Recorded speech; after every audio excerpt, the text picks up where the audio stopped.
So we are back for week 2 of my championship score predictions. As always, all this weekend's games will be in the description down below so that you guys can easily go ahead and make your predictions. Then if you do successfully manage to get any of them right, your comment may be included into the next video. Now, we got a lot to go over in today's video. Transfer deadline day was yesterday and oh my god, some sides were incredibly busy. We had a lot of big deals go through in the league, all of which will be discussed throughout today's video. I'll also have a video coming out next week where I'll be ranking every single championship club and how I thought they did in the transfer window. But we've got a very big weekend of football coming up and I for one can't wait to get into it. So if you do go on to enjoy, make sure you leave a like. But without any further ado, let's hop into these games. So starting things out with the early kickoff on Saturday, we've got Leeds going up against Forest. These two getting off to quite a contrasting start to the season. Leeds were absolutely brilliant on the opening day against Bristol City. They put 3 goals past them, as he usually is. Pablo Hernandez was absolutely brilliant. Eddie Nketiah has been incoming for Leeds on deadline day. He's going to look to fill the void left by Kamal Roof going forward. They're going up against a Forest side who they were quite underwhelming against West Brom. It really wasn't a great performance from them. In the second half especially,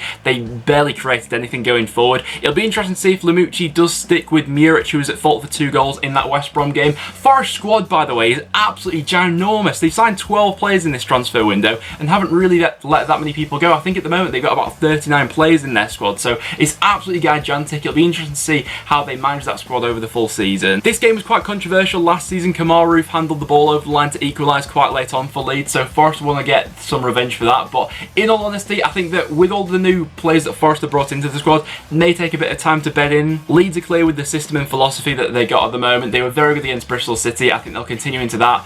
I'm going to back Leeds for a 2-0 home victory for this game, with FIFA saying it'll be 2-1 Leeds. After that, we got Birmingham going up against Bristol City, two sides who are quite busy on deadline day. We'll talk about the away side first of all, who put in quite an underwhelming performance on the opening day against Leeds. They needed to sign a striker in this window. They've gone ahead and done that with the loan signature of Benacer from Stoke for this season. I'm a little bit mixed as to what I make of that signing. His time at Stoke has been, less than impressive. He's not got a great goal scoring record there and possibly didn't really fit into the system, and maybe a move away will be good for him. I was also really surprised at the departure of Marlon Pack from Bristol City as well, who made the move to Cardiff on deadline day. Bristol City fans, let me know down below what you made of all of that. They're going up against the Birmingham side, who somehow got all 3 points on the opening day, beating Brentford by 1-0, with the goal they scored being the only shot they had for the entirety of the match. Christian Pedersen with a header from outside the box. In this game though, as they are the home side, I feel like there will be a little bit more onus on going forward, and you'd like to think that they will be creating a few more chances for this one. Birmingham were also being linked with Dwight Gale on deadline day, so everything was kicking off. But for this one, I think I don't see much being in it. I'm going to go for a 1-1 draw. I think Bristol City need to bounce back from the performance they had last week. Thief is going to agree with me for that one. I think it'll be quite a tight game. After that, we then got Cardiff going up against Luton. Now, one of the shock moves of deadline day was Bobby Reid moving from Cardiff to Fulham on loan for this season.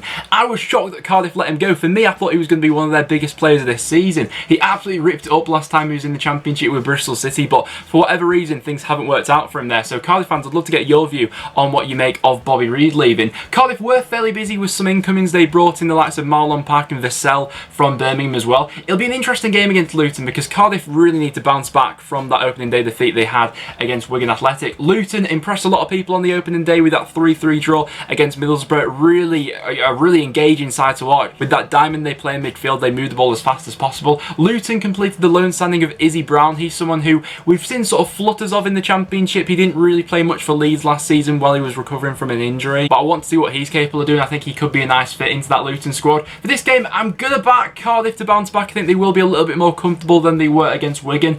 I'll say 2-1 with FIFA saying 2-0. Who knows, maybe Luton could pull off a shock in this one. We then got Charlton going up against Stoke City, and Charlton were really busy in the final few days of the transfer window. I said in my prediction video as to how I think the Championship's going to finish, Charlton's midfield was looking really weak, but they've gone and addressed that in the past couple of days with them re-signing Josh Cullen, who was on their loan there last season from West Ham, Kyle from Brighton, and Sam Field as well. Their midfield now is looking so much stronger, and that's going to be so crucial to them with the way they like to play. They're going up against a Stoke side who are less than impressive on the opening day against QPR. Once again, not great going forward, but they have made a couple of changes since then. They brought in Mark Duffy from Sheffield United. Really like that signing. He was brilliant for them last season. And they've also sort of swapped Benacer, who's gone out on loan, for Scott Hogan. I think that as a forward two that Stoke like to play with, Vokes and Hogan would probably work better than Vokes and Afobe. I think that Hogan, given an option to run in behind, I think that may work with them if Hogan can get back to his former self. Stoke have made a lot of additions in this transfer window though, and it's not quite clicked for them as we saw on the opening day. For this one, with it being Charlton's first home game of the season, I like what they were doing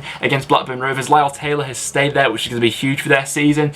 I'm just going to back Charlton, you know, for a 1-0 home victory, with FIFA also agreeing with me for that one. And then we see Derby going up against Swansea. Derby getting off to a fantastic start to the season. They were absolutely brilliant in that first half against Huddersfield Town. Tom Lawrence absolutely stole the show. Can be someone who is a little bit inconsistent, but when he's at that level, he really is unplayable for the Championship. Going up against the Swansea side, who got off to a winning start. They beat Hull by 2-1. They really turned up in the second half of that game. Going to be a trickier game, though, in this one, in my view, against Derby. Derby are going to look to be strong at home this season. And with the additions that they've made throughout this transfer window, Derby, I think, will make a very strong case for the top 6 this season. I've really liked all the areas they've looked to address in this window. On deadline day, they brought in Jamie Patterson, which I found a bit strange. I was surprised that Bristol City actually went ahead and let him go, but I'm interested to see how he gets on there, especially with some of the stuff he said about Derby in the past. I do fancy this one to be quite an open game, though. I see both teams scoring in this one. Playing through midfield is going to be quite important. Although Swansea were a little bit inconsistent on the road last season, that was really the thing that let them down. And for this one, I'm going to fancy Derby to carry on their momentum from Monday night. I'm going to back the home side for a 2-1 victory, with FIFA saying it'll be a 1-1 draw. Fulham against Blackburn's a really interesting game. In Fulham's game against Barnsley, I said that I didn't think that their midfield looked particularly strong. They've addressed that in the transfer window now, though, with the signatures of Harry Arter,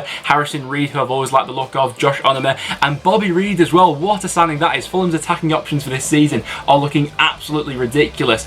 Against Barnsley, I thought that Fulham's performance got a lot better when Anthony Knockout was introduced in the second half. He has to be a starter for them this season, and I think he has to be starting this game as well. They created a lot more chances and caused a lot more problems when he was brought onto the pitch, and I think he could cause this Blackburn defence, who is still looking a little bit shaky, I think he could cause them some problems. Blackburn's still looking a little bit light at centre-back, although I do highly rate the signing of Greg Cunningham, who's come on loan for this season from Cardiff. While he was at Preston, one of the best fullbacks in the league, I think that Blackburn have got a brilliant deal there. And in Fulham's game against Barnsley, I thought they did struggle a little bit with players getting in behind and people who like to directly run at their defenders. Blackburn have got those players in that squad, you know, people like Adam Armstrong and Ben Berreton could really cause this Fulham defence some problems. You'd like to think, though, with all the quality that Fulham have in that squad, it's just a matter of time before they click going forward and they could absolutely roll some sides away. For this one, I'm going to fancy Fulham to bounce back. I'll say 2-1 to the home side. FIFA saying 1-1.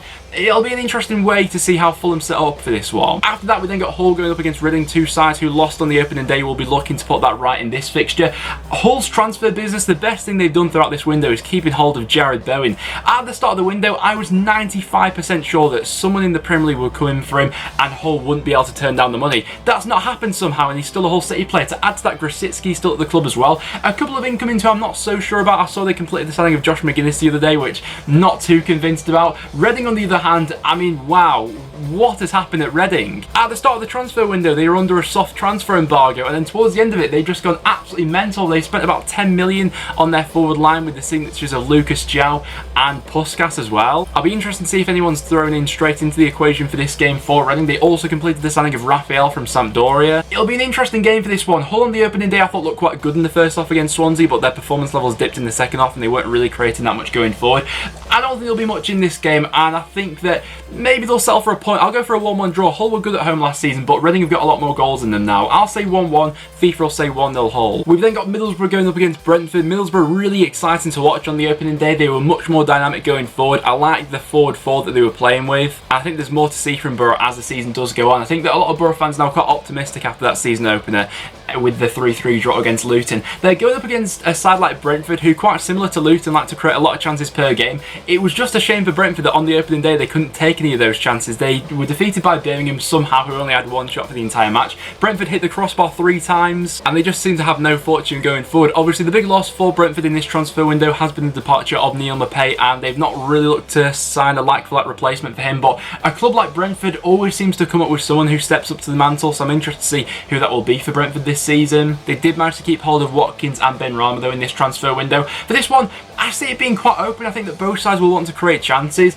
I'm still a little bit unsure about what Brentford's final product will be like, though, because you never really know. I expect them to have about 20 shots, but how many goals will that equal to? For this one, I think I'll just fancy Borough for a 2-1 home victory. FIFA said it's going to be 2-0 Borough. I like the look of them against Luton, although they were a bit shaky at the back. And then we got North End going up against Wigan. Now, Preston need a reaction from last week. It was a poor performance on the opening day against Millwall. In the second half especially, we created next to nothing going forward. We barely had a shot on target. Going up against a Wigan side who that was the opposite for on the opening day. They were looking very good against Cardiff. Picked up all 3 points. Going forward, they've addressed what their weaknesses from last season in this transfer window. I've especially liked the signing of Kiefer Moore. but crosses coming into the box remain to be a bit of a weakness for North End defensively, so that's one area where Wigan could really hurt us. I pray that we're bringing Daniel Fisher back into the equation for this game. I don't want to see Tom Clark at fullback for another week. Despite Preston's poor transfer window, and it has been poor, our record in these sort of local derbies has been very impressive over recent years. I think the last time we were beaten at Deepdale in one of these matches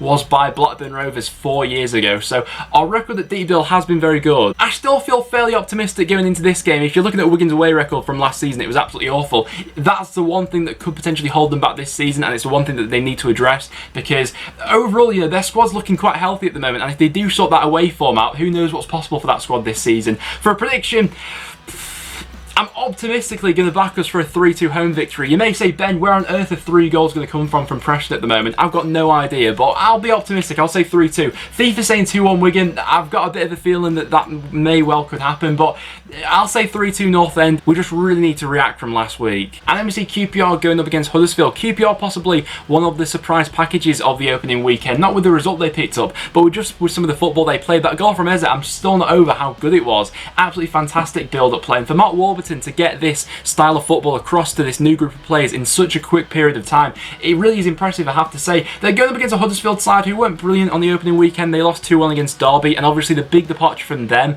who they saw on deadline day, was Aaron Moy leaving on loan for the season, going to Brighton. We'll see how that'll affect them over the course of the season. I was someone, you know, I would have really liked to see how he would have got on in that side in the Championship, but, you know, there's no doubt he's good enough for Premier League football, so all things considered, I'm not too surprised to see that a move has happened in the end. QPR, though, really good going forward, and at this point in time I do see QPR having a bit more creativity in their side than Huddersfield. For this one, I'm going to back the home side for a 2-0 home victory. I think they'll continue where they left off from that Stoke game, with FIFA saying it'll be 2-0 Huddersfield. After that, we've got Wednesday going up against Barnsley. I see this one being quite a tasty fixture, it always seems to be. Wednesday, I was really impressed with some of the business they did on transfer deadline day, especially the signature of Massimo Luongo, a really underrated player in the Championship. I really like the look of him from his time at QPR. I think he'll go on to do quite well at Sheffield Wednesday. They've addressed a number of weaknesses from their squad from last season, and they've done it all on the budget. Going up against a Barnsley side who were very impressive on the opening day. They picked up one of the shock results, possibly beating Fulham by a goal to nil, and they probably should have scored more than that one goal they eventually went on to get. Pace going forward was a real issue for Fulham defending, and they'll be looking to,